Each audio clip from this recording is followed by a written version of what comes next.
প্রশ্ন হলো সূর্যটা কত উপরে আছে। বিজ্ঞান আমাদেরকে ধারণা দিয়েছে যে এই সূর্যটা এই জমিন থেকে 9,30,00,000 মাইল উপরে আছে। সুবহানাল্লাহ বলেন। কত উপরে বলেন? 9,30,00,000 মাইল। মুখে তো বলে ফেললাম, কল্পনা করা যায়? 9,30,00,000 মাইল উপরে সূর্য। আচ্ছা যাই হোক, এই সূর্যের দেশে যদি আপনি চলে গেলেন 9,30,00,000 মাইল উপরে, সেখানে গিয়ে কি আমাদের আসল বাড়ি জান্নাতের কোনো সন্ধান পাওয়া গেল? তাহলে আরো উপরে যেতে হবে। যেহেতু আল্লাহ বলেছেন উপরে আছে, তাহলে উপরে আরো উপরে যেতে হবে। চলেন উপরে যাই। সন্ধ্যাবেলা আপনি উপরের দিকে তাকান, দেখবেন যে মিটমিট করে জ্বলছে জোনাকি পোকার মতো। এগুলো কি? তারা। আচ্ছা ভাই বলেন তো দেখি, এই তারাগুলো আকারে আকৃতিতে এই জোনাকি পোকার সাইজ নাকি আরেকটু বড়?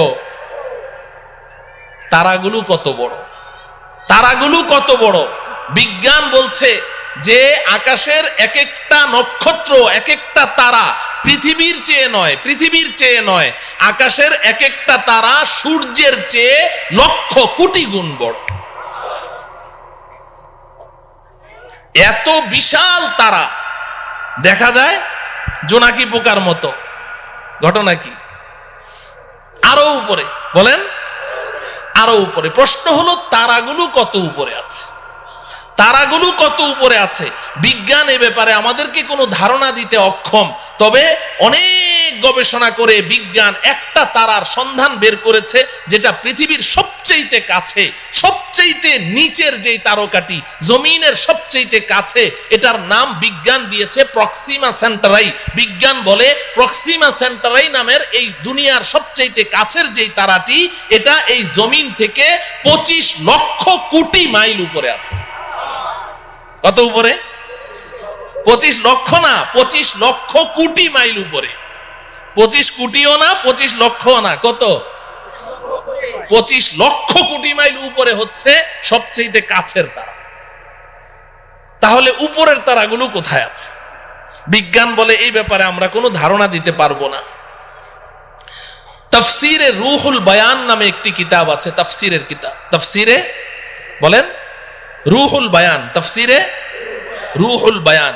এই কিতাবের মধ্যে আছে, আল্লাহর কুদরত বুঝার জন্য বলছি, আমাদের বিবেকের মধ্যে এতটুকু ধারণ ক্ষমতা নেই বুঝার মতো, আল্লাহর কুদরত একটু বুঝার জন্য বলছি। এই যে স্টেজে লাইট জ্বলছে, এই যে আলো জ্বলছে, এই আলো দৌড়ায় কি দৌড়ায় না? আলো দৌড়ায় না?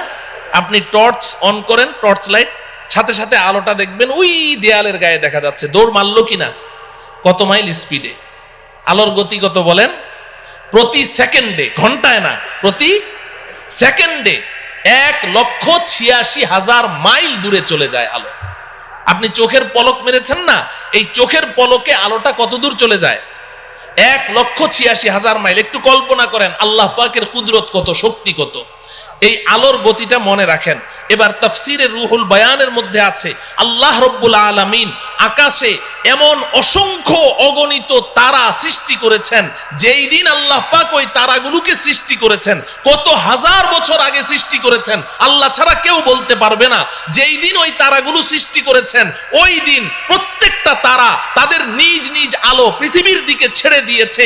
ওই আলোগুলো দৌড় শুরু করেছে প্রতি সেকেন্ডে 1,86,000 মাইল স্পিডে দৌড় শুরু করেছে।